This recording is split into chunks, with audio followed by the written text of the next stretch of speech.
நீதிமான்களோ சிங்கத்தை போல தைரியமா இருக்கிறது.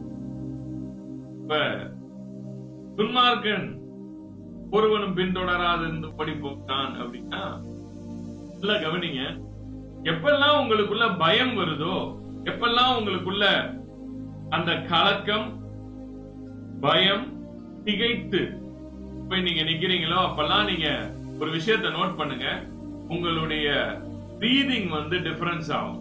உங்களுக்குள்ள ஒரு மூச்சு வாங்குற ஒரு உணர்வை நீங்க பார்க்க முடியும். மூச்சு வாங்க உங்களுக்குள்ள நல்லா ஃப்ரீயா பிரீத் பண்ண முடியாது. இப்ப நார்மலா இப்ப உட்கார்ந்து உங்களோட பேசும்போது எப்படி பிரீத் பண்றேன், இப்ப இந்த மாதிரி ஒரு ஃப்ரீ பிரீதிங் உங்களுக்குள்ள இருக்காது. எப்பெல்லாம் ஃபியர் அண்ட் ஆங்ஸைட்டி அதிகமாய் உங்களுடைய சோலை கிரிப் பண்ணி பிடிக்குதோ, எப்பெல்லாம் உங்களுடைய ஆத்மா பயத்தால் நிரம்புகிறதோ, அப்பெல்லாம் என்ன நடக்குது அப்படின்னா, உங்களையே அறியாம நல்லா புரிஞ்சுக்கொள்ளுங்க, ஆத்மால ஒரு விஷயம் நடக்க ஆரம்பிக்குது. ஏதோ ஒரு விஷயம், ஏதோ ஒரு பிரச்சனை, ஏதோ ஒரு நினைவு, ஒரு கற்பனை, நல்லா கவனிக்கணும், ஏதோ ஒரு கற்பனை. அந்த கற்பனை உங்களை துரத்துகிறது. உங்கள் ஆத்மா ஓட ஆரம்பிக்கும். ஏன் பயத்துல இருக்கிறவங்களுக்கு அந்த பிரீதிங்ல டிஃபரன்ஸ் வருது? ஏன் மூச்சு வாங்கும்? உள்ளுக்குள்ள ஃப்ரீயா மூச்சு விட முடியாது. ஒரு மூச்சு வாங்கும், ஒரு விதமான ஒரு திணறல் ஏற்படுது. ஏன் அப்படின்னா, எப்படி ஒரு மனுஷன் ஓடும் போது அவனுக்கு மூச்சு வாங்குமோ, அது போல பயம் அதிகமாகும் போதும் மனிதனுக்கு மூச்சு வாங்கும். அதனாலதான் வேதம் சொல்லுகிறது, ஒருவனும் பின்தொடராதிருந்தும் துன்மார்க்கன் ஓடி போகிறான், நீதிமான்களோ சிங்கத்தை போல தைரியமாயிருக்கிறார்கள். கருமையான தேவனுடைய பிள்ளைகளை, இந்த பயம் உங்களை துரத்துது அப்படின்றத நீங்க எப்படி தெரிஞ்சுக்கலாம்னா, உங்களோட பிரீதிங்ல அந்த டிஃபரன்ஸ் பாருங்க. இப்ப சோல் எதுக்கோ ஒரு கற்பனை, ஒரு மனதுல ஏற்படக்கூடிய ஒரு எண்ணத்துக்கு பயந்து ஓட ஆரம்பிக்குது. அப்ப ஓடிக்கிட்டே இருக்கிறீங்க நீங்க. இப்படியே வாழ்க்கை முழுசு ஒரு மனிதனுடைய ஆத்மா ஓடிக்கிட்டே இருக்குது அப்படின்னா எப்படி நிம்மதியா வாழ முடியும்? அப்ப பயம் ரொம்ப கொடுமையானது. பாருங்க, பயம் ரொம்ப கொடுமையானது. இந்த பயம் ஜெனட்டிக்காவும் இருக்குதுன்னு சொல்றாங்க. இது ஜெனட்டிக்லயும் வருது. அது சிலருடைய முன்னோர்களுடைய அவங்களுடைய மனநிலை அப்படிப்பட்டதா இருக்கும் போது அது பிள்ளைகளுக்கும் அது அப்படியே டிரான்ஸ்பர் ஆகுது. அப்படிப்பட்ட பயங்களும் இருக்கு. இது ஜெனட்டிக்கான பியரும் இருக்குது. நம்முடைய வாழ்க்கையின் சூழ்நிலையின் நிமித்தம் வரக்கூடிய பயமும் இருக்குது. சூழ்நிலையின் நிமித்தம் வரக்கூடிய பயத்தை, இந்த உலகத்துல வரக்கூடிய சூழ்நிலையினால சில பேருக்கு எக்ஸாம் எழுதுறோம், அந்த எக்ஸாம் குறிச்ச பயம், ஃபியூச்சரை குறிச்ச பயம், இப்படி பலவிதமான ஃபியர் அண்ட் ஆங்ஸைட்டி நமக்குள்ள உருவாகுது. பாருங்க, இது ஒன்னொன்னே நீங்க எதிர்நோக்கி முன் செல்வதற்கு உங்களுக்கு மிக முக்கியமான ஒரு தேவை என்ன அப்படின்னா, பயத்தை ஜெயிப்பதற்கு உங்களுக்கு தேவை பாசிட்டிவ் எனர்ஜியை உங்களுக்குள்ள டெவலப் பண்ணணும். இந்த பாசிட்டிவ் எனர்ஜியை நம்ம எங்க இருந்து டிரைவ் பண்றது? இந்த பாசிட்டிவ் எனர்ஜி எங்க இருந்து கிடைக்கும்? நமக்கு பாசிட்டிவ் எனர்ஜி இருக்கும் போதுதான் பாசிட்டிவ் தாட்ஸ் உருவாகும். பாசிட்டிவ் எனர்ஜி உங்களுக்குள்ள பாசிட்டிவான தாட்ஸ் கிரியேட் பண்ணும். பாசிட்டிவான தாட்ஸ் ஒரு மனிதனுக்குள்ள நிறைய இருக்கும். நல்ல வளமான எண்ணங்கள் ஒரு மனிதனுக்குள்ள வரும்போது அவன் பயம் என்று சொல்லக்கூடிய அந்த அரக்கனை அவன் ஜெயிக்கிறவனாக மாறுவான். அப்ப இந்த பாசிட்டிவ் தாட்ஸ் நீங்க எப்படி ஜெனரேட் பண்ணணும்? இந்த பாசிட்டிவ் தாட்ஸ் உங்களுக்குள்ள எப்படி கொண்டு வரணும்னா, நல்ல பாசிட்டிவ் வைப்ஸ் உள்ள நல்ல பாசிட்டிவான மக்களோடு கூட நீங்க நல்ல பழகணும். சும்மா எப்பயுமே நெகட்டிவ் பீப்புள் எப்பயுமே நெகட்டிவாவே பேசிக்கிட்டு இருக்காங்க. எதை பார்த்தாலும் அவங்களுக்கு நெகட்டிவா தெரியும்.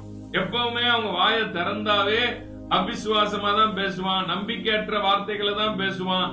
எப்பயுமே பாத்தீங்கன்னா அவங்க வாயில இன்னைக்கு இப்படி நடந்து போச்சு, பேப்பர்ல இதை பார்த்தேன், பேப்பர்ல அதை பார்த்தேன். நியூஸ ரொம்ப படிக்கிறவங்க. இப்ப பாருங்க, நியூஸ் ஒரு மனுஷன் காலையில எந்திரிச்ச உடனே நியூஸ் ரொம்ப படிச்சு நியூஸால தான் மைண்ட ஒருத்தன் நிரப்புறான்னு வச்சுக்கோங்க. அவன் எப்பயுமே நெகட்டிவா தான் இருக்க முடியும். ஏன்னா நியூஸ் பேப்பர்ல என்னைக்குமே நல்ல விஷயத்தை எழுதவே மாட்டான்.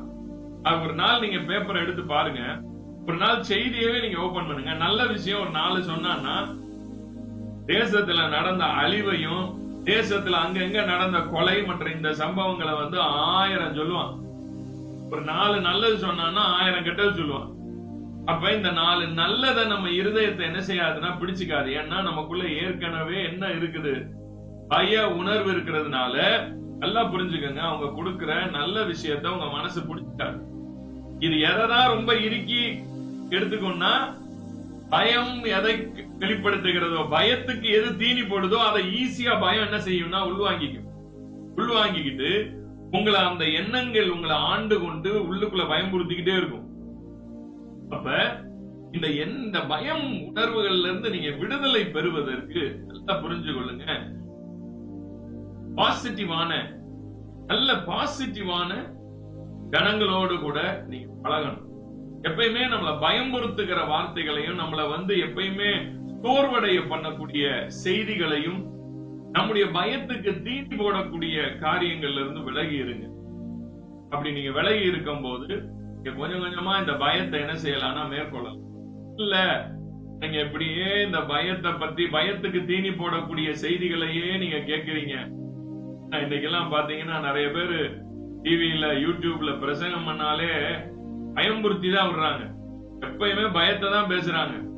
அழிவு வரப்போகுது, அந்த அங்கனக்குள்ள பாத்தீங்கன்னா மழை ரெண்டா பொழந்துருச்சு, இந்த இங்கனக்குள்ள பாத்தீங்கன்னா ஆடு வந்துருச்சு, என்னென்னவோ எடுத்துட்டு நியூஸ்ல இருக்கிற எல்லாத்தையும் கொண்டு வந்து மக்களை பயம்புறுத்தி, இந்த பயத்தை கொடுக்கறது அவங்க என்ன நினைக்கிறாங்கன்னா, பயத்தினால ஒருத்தனை நல்லவனாக்கிடலாம் அப்படின்னு நினைக்கிறாங்க. அது முடியவே முடியாது. ஒரு தப்பான ஒரு விஷயம் பாரு. என்னைக்குமே ஒரு தீமையை கொடுத்து நல்லதை உருவாக்கிடலாம் நீங்க நினைக்காதீங்க. தீமையை கொடுத்து என்னைக்குமே நல்லதை உருவாக்கவே முடியாது. நல்லதை வச்சுதான் நல்லதை உருவாக்க முடியும். நீங்க தீமையை காட்டி, இங்க பாரு இது நடக்கிற பய உணர்வை ஒரு மனிதனுக்குள்ள அதிகமாக்கி, அந்த பய உணர்வை வச்சு பக்தியை உருவாக்கலாம்னு நினைச்சு ட்ரை பண்ணீங்கன்னா அதுல தோத்து போயிருவீங்க. ஆனா இன்னைக்கு அதுதான் நடந்துகிட்டு இருக்கு சமுதாயத்துல.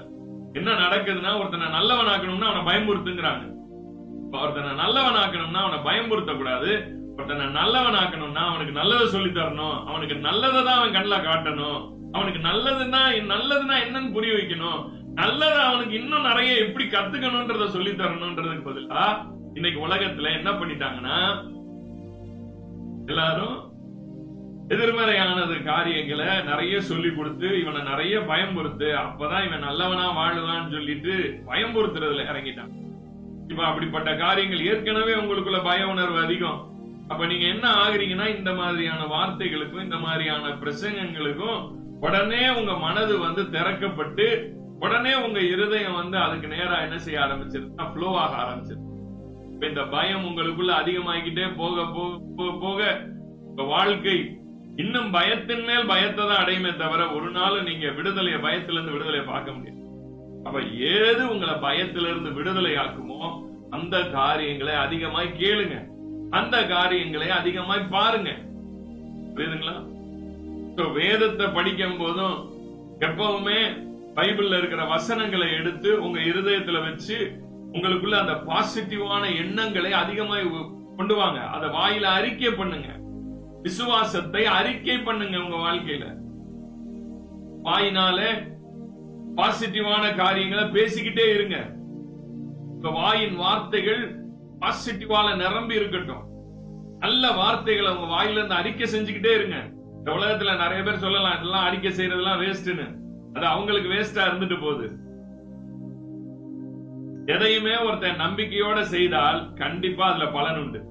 அதை மட்டும் நான் மனசுல வச்சுக்கங்க. எதை நம்பிக்கையோடு செய்றீங்களோ அதுக்கு கண்டிப்பாக பலன் இருக்கும். நம்பிக்கையோடு நீங்க எதை பண்ணாலுமே அதுல பலன் கிடைக்கும். நீங்க நம்பிக்கையோடு அந்த விஷயத்தை செய்யுங்க, கண்டிப்பா பலன் கிடைக்கும். நல்ல காரியங்களை பாருங்க, பயம்புறுத்துகிற பிரசங்கங்கள்ல இருந்து தூரமா இருங்க. நல்லதை சொல்லி கொடுத்து பாசிட்டிவா உங்களை மாத்தக்கூடிய காரியங்களுக்கு மனதை நீங்க செலுத்துங்க. மனதை எதுல செலுத்துறீங்களோ அது உங்க மனம் அதனால நிரம்பும்.